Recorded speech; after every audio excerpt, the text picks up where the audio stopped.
Alright, so this is going to be another movie review. This one's called The Long Riders, 1980.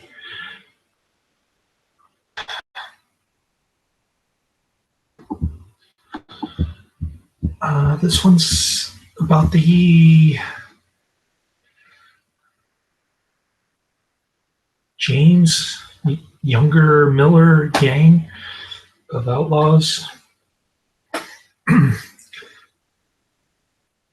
It's supposedly based on a true story, or it's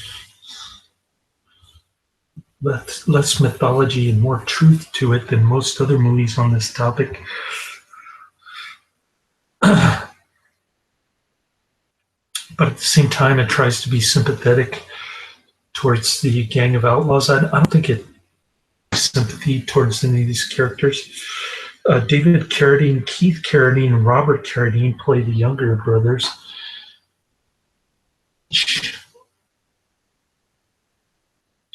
And Stacy Keach play the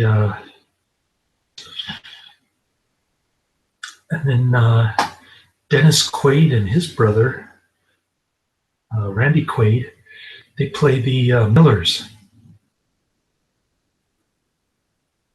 I think that's how it works. There's also Christopher Guest and Nicholas Guest, who play the two killers of Jesse James. They play the good guys, I guess. And then what else? Well, they throw in the Pinkertons for about 5 minutes. I'm not sure how the movie doesn't really explain how the Pinkertons are arch enemies of the Jesse James Younger Miller gang, whatever it's called, Long Riders, I guess, because they have their horses to go rob a bank in another state.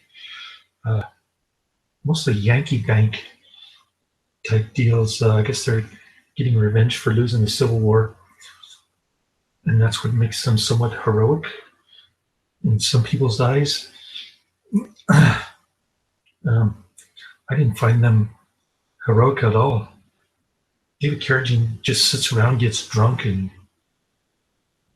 hangs out with hookers.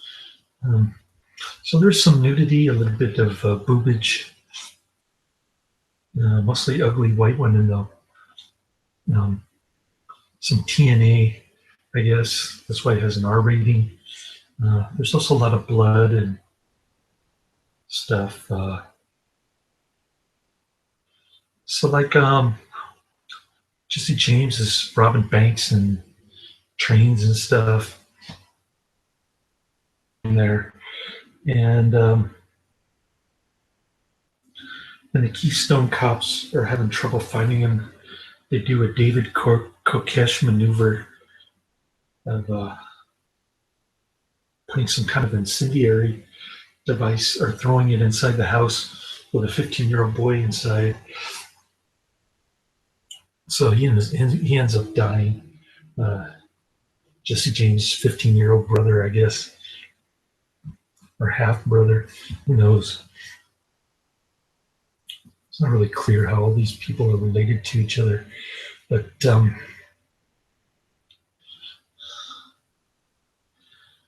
anyways, they throw a big funeral for him. Jesse James has a big wedding and everything, where they do square dancing and stuff.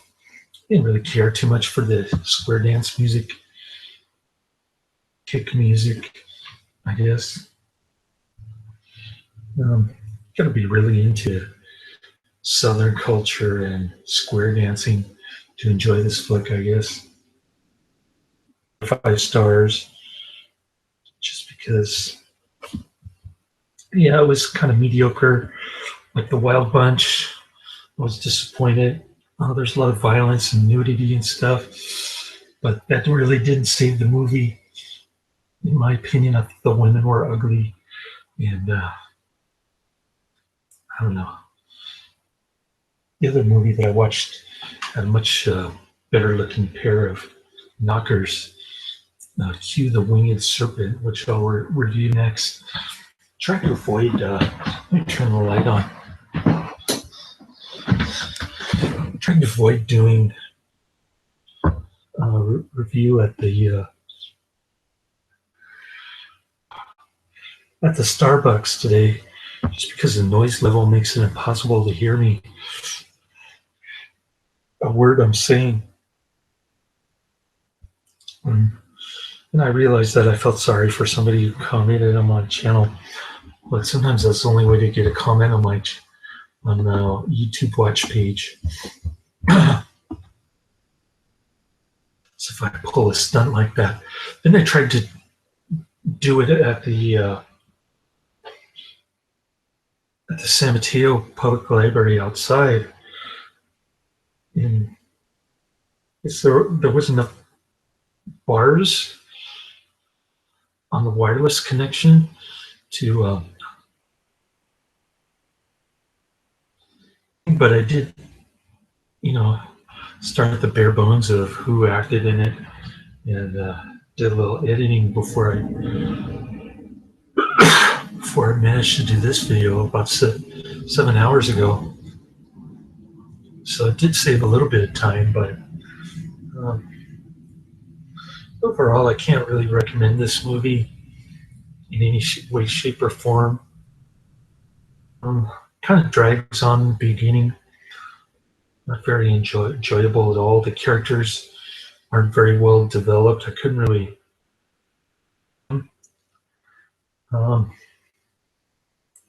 Seems like they're just into vengeance and stealing. And they want to become like martyrs, I guess. I don't know. They want to uphold their public image, let's just say. So not very savory people, in my opinion. Especially the David Carradine character. I thought he really mistreated his women, or his woman, or his whore, as he called it.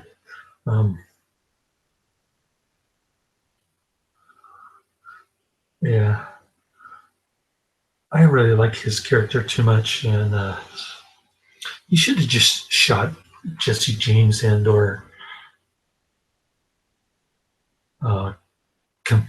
he should have just turned yellow on him.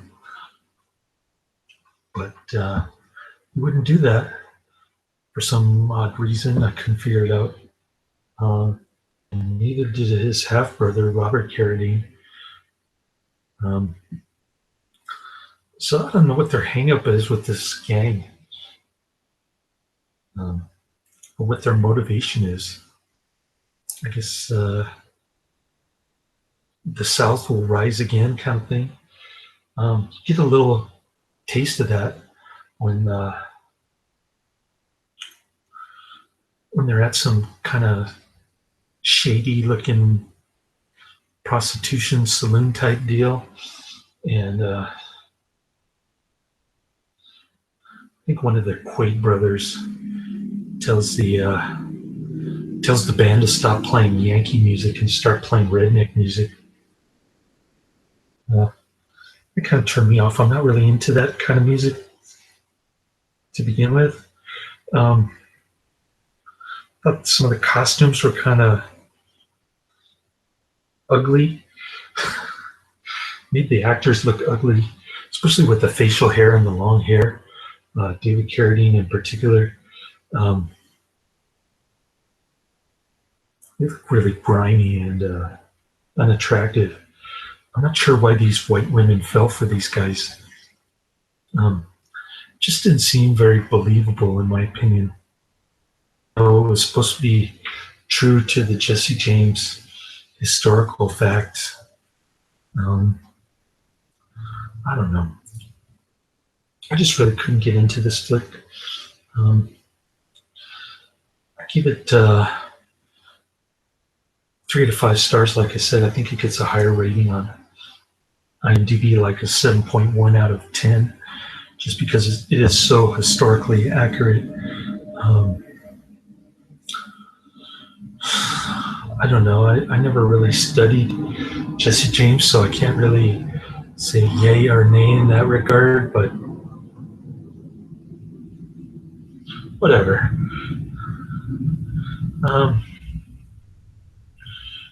People still think that he's a heroic character. More power to them. I really couldn't see any redeeming qualities to these people at all. Um, so that's just my personal opinion of the movie. I rated it a little bit lower than other folks. Um, Not too much lower, mind you. Definitely a rated R movie, given the amount of violence and nudity and stuff. So it's not totally worthless. Or if you're a David Carradine completist like I am, you want to check it out. I hated his Arthur Guthrie movie. Oh man, that was his worst movie ever. David Carradine. He's got some kind of fucked up Tai Chi video, even though he doesn't know anything about Tai Chi. He's in some stupid ass Lizzie McGuire television episode. So I'm going to check out that stuff. I'm not looking forward to it, by the way. But I want to see all of his stuff. He's been in so much stuff. I've seen a lot of Robert Carradine stuff. Keith Carradine was in like the first episode of Kung Fu, and he disappeared. He became a more prolific actor than either of his two brothers, or brother and half brother is more accurate. Yeah, his dad was drunk and divorced a lot of times.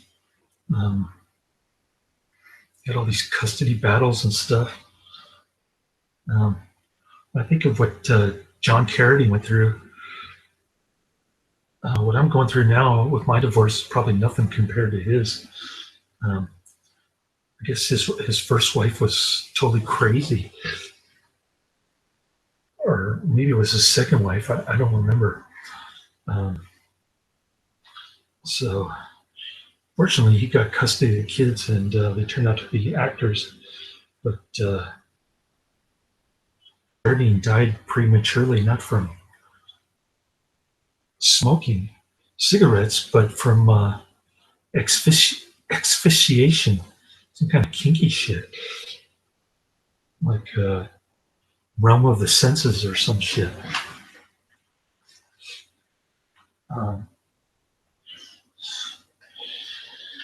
Anyways, enough about the Carradines. I don't know much about the Quaids and the Keaches, but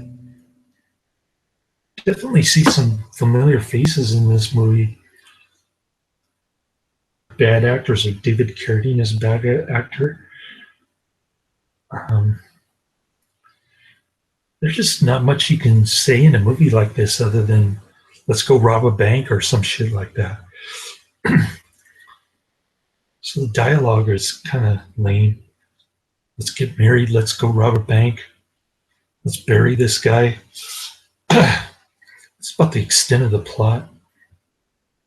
And the good guys are made out to be fools. The so-called good guys, the G-men. They spend a lot of time doing fucked up Waco type shit. And, killing innocent people. The Pinkertons kill one of the young brothers who doesn't even ride with the gang. One of the younger guys.